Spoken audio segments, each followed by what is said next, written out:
సభాముఖంగా తెలియజేస్తూ ఇంత అభిమానంతో పిలిచారు. తప్పకుండా ఎన్నికల్లో కూడా ఇదే అభిమానంతో ఇదే ఉత్సాహంతో మన జవహర్ గారిని గెలిపించి మనందరం మన నాయకుడి కింద గెలిపించుకుందామని చెప్పి కూడా మనందరినీ కోరుకుంటూ మాకు ఈ వేదిక మీద ఒక అర్హత కల్పించిన మా నాయకుడు కీర్తిశేషులు వంగవీటి రంగా గారికి జోహార్ తెలియజేస్తూ సెలవు ఇచ్చుకుంటా ఉన్నాను. ఇది సున్నాలని చెప్పి లెక్కేసుకోవాల్సిన పరిస్థితి ఏర్పడింది వాళ్ళకి. కానీ ప్రజలకి ఓ పక్కన ముఖ్యమంత్రి గారు చెప్తా ఉన్నారు, నేను బటన్ నొక్కుతున్నాను అని చెప్పారు. బటన్ నొక్కుతున్నారు, కానీ వెనకాల నుంచి మీరు ఎంత నొక్కుతున్నారో కూడా ప్రజలకు చెప్తే బాగుంటుంది. కూడా మీ నాయకుడు ఎంత నొక్కేశారో చెప్తే కూడా బాగుంటుంది చెప్తే బాగుంటుంది కూడా మీ అందరికీ కూడా కోరుకుంటా ఉన్నాం.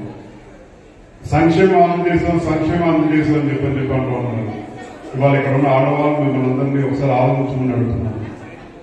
నిత్యావసర సరుకు ధరలు ఎంత పెరిగినాయి గత 5 సంవత్సరాల్లో అని చెప్పి మిమ్మల్ని అందరినీ ఆలోచించమని కోరుతా ఉన్నాను.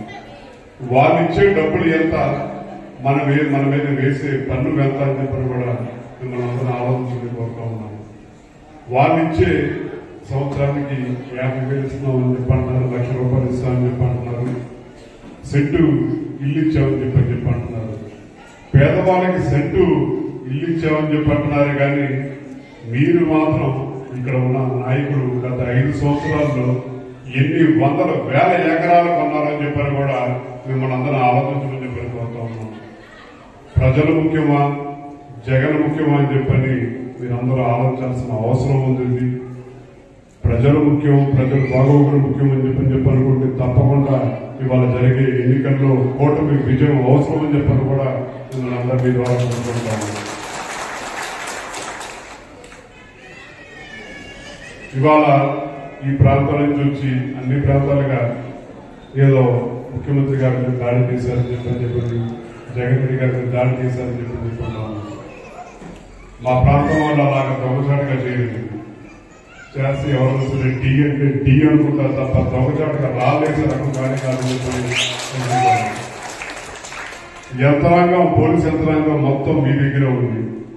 ఇవాళ దాకా పోలీస్ యంత్రాంగం మీద ముఖ్యమంత్రి గారు ఇప్పుడు మీరే కొనసాగుతూ ఉన్నారు. ఇటువంటి చర్యలు ఎందుకు తీసుకోలేదని చెప్పని కూడా మిమ్మల్ని మీ ద్వారా అడుగుతా ఉన్నాం. ఓ పక్కన కరెంటు తీశారని చెప్పంట, తర్వాత ఎవరు కొట్టారో తెలియదు. అదే టైంకి లైవ్ కట్ అయిపోయింది. పోలీసు వ్యవస్థ కొన్ని వందల సంఖ్యలో ఉన్నారు పోలీసులు, కానీ ఎవరు ఇప్పుడు దాకా పట్టుకోలేకపోయారు.